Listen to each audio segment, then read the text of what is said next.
लोग देखेंगे आपके पास अंक है। दो अंकों की एक संख्या में दहाई का अंक इकाई के अंक का दूना है।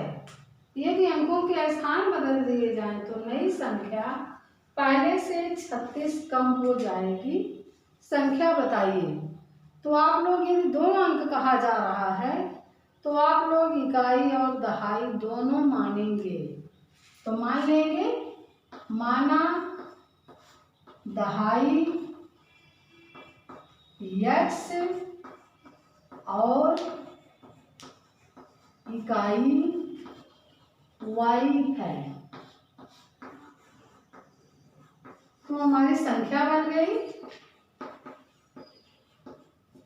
दहाई 10 गुनी होती है तो 10x और धन y। अब हमारे पास अंकों से हम समीकरण बनाएंगे। कह रहा दहाई का अंक इकाई के अंक का 2 गुना है। तो हम लोग दहाई x माने थे, x बराबर 2y। पक्षांतर कर लिए, x ऋण 2y बराबर 0।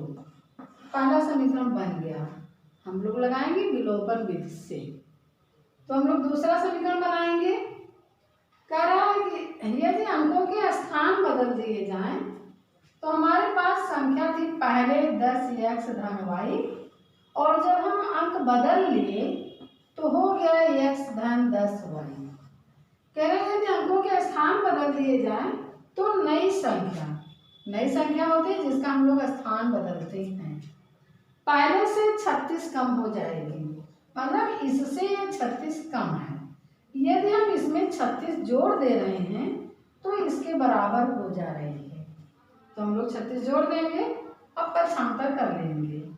10x धन y फिर ऋण x ऋण 10y और बराबर 36। हम लोग x को घटा दिए, आ गया 9x और ऋण 10y में से एक y घटा दिए, ऋण 9y और बराबर 36। ये हमारा हो गया दूसरा समीकरण। अब हमको एक अक्षर बराबर करना है तो हम समीकरण 1 में 9 से गुणा कर लेंगे। तो लिखेंगे समीकरण 1 में 9 से गुणा करने पर, तो पहले हम लोग 1 में गुणा करके लिख देंगे 9x ऋण 9 दूनी 18y और बराबर 0। फिर हमारे पास है 9x ऋण 9y और बराबर 36। हम लोग देख रहे हैं निशान एक ही हो रहा है, इसलिए जब एक निशान होता है तो लिखते हैं घटाने पर, और घटाने पर लिखने पर चिन्ह बदल जाते हैं। ऋण से धन और धन से ऋण।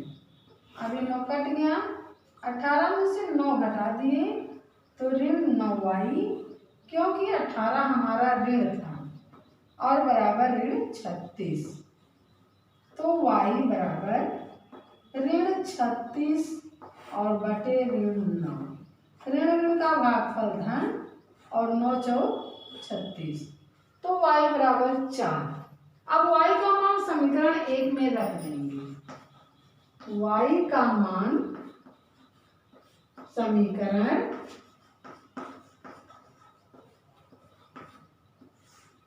1 में रखने पर, अब हमारे पास था x ऋण 2y बराबर 0। तो हमारे पास है x ऋण 2 गुणे 4 बराबर 0, क्योंकि हम 4 y की जगह पर और 2 पहले से लगा था। तो x ऋण 8 बराबर 0 और x बराबर 8। हमको देना है संख्या बराबर।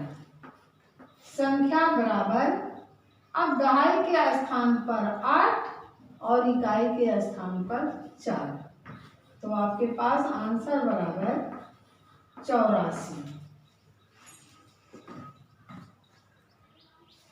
बच्चों आप लोग से देखेंगे 7 से किसी भिन्न के अंश और हर में यदि 1 जोड़ दिया जाए तो भिन्न 2/3 हो जाती है। और यदि दोनों में से 2 हटा दिया जाए तो भिन्न 1/3 हो जाती है। भिन्न बताइए।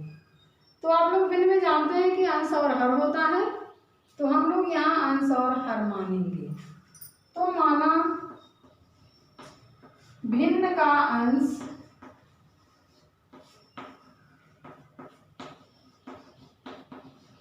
x और हर y है। तो हम लोग की भिन्न बन गई x/y। अब आप लोग देखेंगे कि यदि भिन्न के अंश और हर मतलब दोनों में 1 जोड़ दिया जाए तो हम लोग दोनों में 1 जोड़ लेंगे, इसमें भी 1 और इसमें भी 1, तो भिन्न 2/3 हो जाती है। मतलब ये दोनों में 1 जोड़ा जाता है तो भिन्न 2/3 हो जाती है। तो पहले हम लोग पक्षांतर करके भिन्न ज्ञात कर लेंगे। समीकरण भिन्न से बना लेंगे करड़ी गुणा, मतलब पहले के ऊपर से दूसरे के नीचे और दूसरे के नीचे से पहले के ऊपर।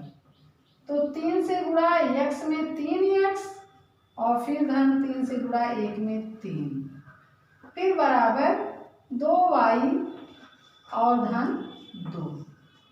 पक्षांतर कर लिए 3x, 2y को इधर लाए, ऋण 2y बराबर 2 और ऋण 3। तो 3x ऋण 2y बराबर -1। ये हमारा पहला समीकरण बना। अब आप लोग दूसरा देखेंगे।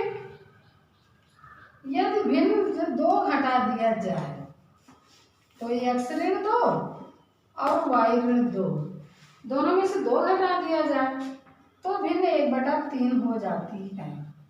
फिर आप लोग इसे भी करड़ी गुणा कर लिए। तो 3x ऋण 3 दूनी 6, फिर बराबर y ऋण 2, क्योंकि 1 से गुणा होना था, 1 से गुणा होने पर कोई परिवर्तन नहीं। तो 3x ऋण y बराबर ऋण 2 और धन 6। हमारे पास हो गया 3x ऋण y बराबर 4। ये हो गया दूसरा समीकरण। अब हम दोनों समीकरण को एक में हल करेंगे, तो गुणा करने की आवश्यकता नहीं है। 3x ऋण 2y बराबर ऋण 1 पहला समीकरण और उसके नीचे दूसरा समीकरण 3x ऋण y बराबर 4।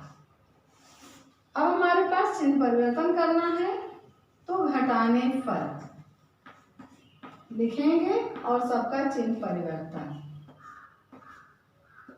अब 2y में से 1y घटा देंगे तो ऋण y बराबर ऋण 5, तो y बराबर 5। अब हम लोग y का मान किसी एक में रख लेंगे। तो y का मान समीकरण 1 में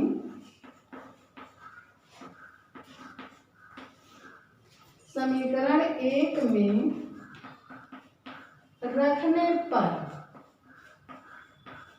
अब y का मान 1 में रखेंगे, हमारे पास यही 1 है। तो 3x ऋण 2 गुणे 5 बराबर -1। अब हमारे पास 3x ऋण 10 बराबर ऋण 1, तो 3x बराबर ऋण 1 और धन 10, तो 3x बराबर 9 और x बराबर 9/3 मतलब 3। अब हमारे पास x बराबर 3 है, तो x हमारा भिन्न का अंश था और y बराबर हमारे पास 5 आया था, तो हमारे पास भिन्न हो गया 3/5, तो आंसर बराबर 3/5।